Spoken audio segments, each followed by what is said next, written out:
Hey everybody, we're going to talk about should you travel alone or should you travel with groups? Now, if you ever travel, you'll notice there's a lot of Chinese, a lot of Japanese, sometimes Indians. They travel in tour groups. There's nothing wrong with tour groups. I know there's some tours I would like to take. My big thing with tour groups is sometimes, I went to one tour in Korea. I think it may have been Osan. It's like a city tour of Osan. It was nice. I mean, I really enjoyed the tour, except for the fact that when there was a place that you wanted to go to, they said, oh, we gotta hurry up, we're going to the next place. And then they would find a place that was not so great, and you were like, oh, can we leave now? No, we're gonna stay here for 30 minutes. It's like, why didn't you stay at the other place 30 minutes and this place 10 minutes? I actually sometimes have gotten on the bus and sat there and waited because I was so bored of it. But a lot of times they do take you places and they do run you around. When I was another time in Korea, I took an extra, I think I paid an extra $10 or $20 or something like that for an extended tour. And it included lunch, and then it included a walking tour of the market in Seoul. It's one of the biggest markets. And I was really disappointed that, I mean, the lunch was okay. It was a typical Korean lunch. Didn't have a problem. I met a nice couple that was working in China. The husband was, I guess, working for Pepsi. His wife was a school teacher in China. And their son was doing a report on Korea. And so they decided to take a vacation and come to Korea so the son could get the experience. I mean, that's what parents should be like. And so they were on the same tour. And so it was, I believe, 4 of them and me. So 5 of us. And so they took us over to the market, and the guy rushed us through the market in 20 minutes, maybe 30 at the most. And the guy wasn't slowing down. He wasn't saying, okay, over here, this happened, over here. It was like, all right, let's go down the street. Okay, here's some spices. Let us sit 5 minutes. All right, now let's move on. And next thing you know, he goes, okay, thank you, and he ran away. It was just like he wanted to get the tour over with. Now, if you travel by yourself, you avoid problems like this. So say you want to go to the market and you wanted to hang around the market for the entire day, you can. You can leave when you want, you can go up, but you need to do a lot of research on how to do stuff. One of the tours was, I took in Korea. I actually went to the DMZ. The DMZ, you have to go on a tour. You cannot go show up when they say, hey, I'm here. No, you have to take a tour. But what they did was they went to the Royal Palace, the former Royal Palace of Korea, and they showed you around, and they did say some interesting stuff, so this was actually a good tour. They went to the National Museum, which I've been to the Royal Palace before, but I didn't know the National Museum was next to it. So we got on the bus and we went, and he goes, there is the presidential, it's called the Blue House. It's like the United States White House. And he goes, okay, see the hill behind it? No one is allowed up there but authorized personnel, because back in the 1960s, North Korea actually brought in some snipers to try to kill the president. And so he was caught on top of the hill.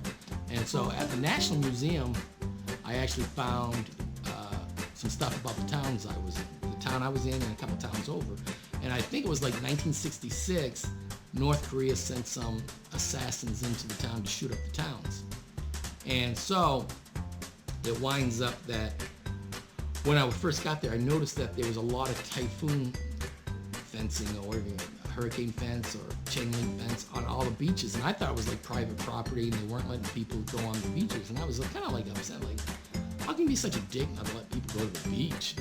But it winds up that these were the beaches that they landed on, so they chain linked them off, and no one's allowed on them because the North Koreans landed, and that's where they went shooting everybody. But if you go by yourself, I mean, you can hire a local to go with you and take you places that you've never seen. This is really a great thing. I went to, if you look on my YouTube channel, I think you may see some temples in Phnom Penh. And there's one that's, I know I put it up on Instagram, and it might be up now. But I found about these temples that were at a certain area. And so my friend came in from the States and we went over to him and we actually got chased out of one of the temples by a cow. It had a reclining Buddha in it. It was really interesting. And then we went to another temple that was on top of a mountain that you had to walk on. And there was another temple that I was shown. And you know, I don't see these temples anywhere on people's travel pictures or travel videos because they probably don't know about these temples. And so if you travel by yourself and you get a local guide, you do some research, you will find stuff that's interesting. There are some travel people that will, some like travel companions that you can hire for the day. They only will take you to places that tourists go to, and they want exuberant prices. Now this is the bad part. So you need to find somebody that knows places that nobody knows about, and will take you to these places nobody knows about. Because if you don't, you're going to go to the place where everyone knows about, and it's going to wind up. You're only going to see what everybody else sees. If you go with somebody that will take you somewhere else, you're going to see things like if you watch that one YouTube video. It'll be on Instagram probably in the next couple months. But I know it's up on YouTube. It winds up, it was a temple that had all these carvings everywhere, and no one goes there. Seriously, no one goes to this temple. And I mean, locals kind of go to it, but it's not like a major tourist attraction. But I mean, it's a very beautiful temple, and it's right outside of Phnom Penh, and very few people know about it. So when you go to these places, you're like, I'm seeing stuff that no one else has seen. Go into a restaurant that's not inundated by foreigners, you get lower prices, and then you'll get eat food that no one else gets to eat. If you go with a local, they'll show you the food that you never really had. And so it's up to you if you really want, which one you really want to pay for. I would say go solo because you're going to find things no one else sees. You're going to take time to do it. If you go to like Angkor Wat will take you like a week to see everything.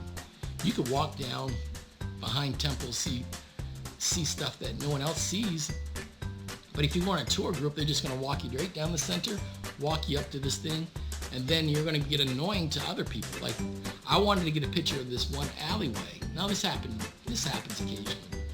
And winds up, while I was trying to set up my camera and get everything going, a tour group came up, and the guy looked at me and was like, he didn't know what to do. And I'm just like, well, how about move everybody out of my way?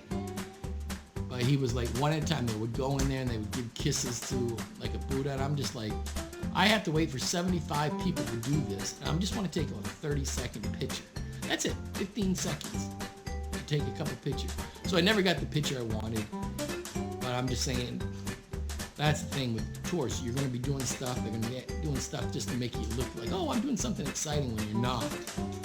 So you're going to be paying for services that you don't want. So, all right. So it's up to you. All right. Thank you, everyone.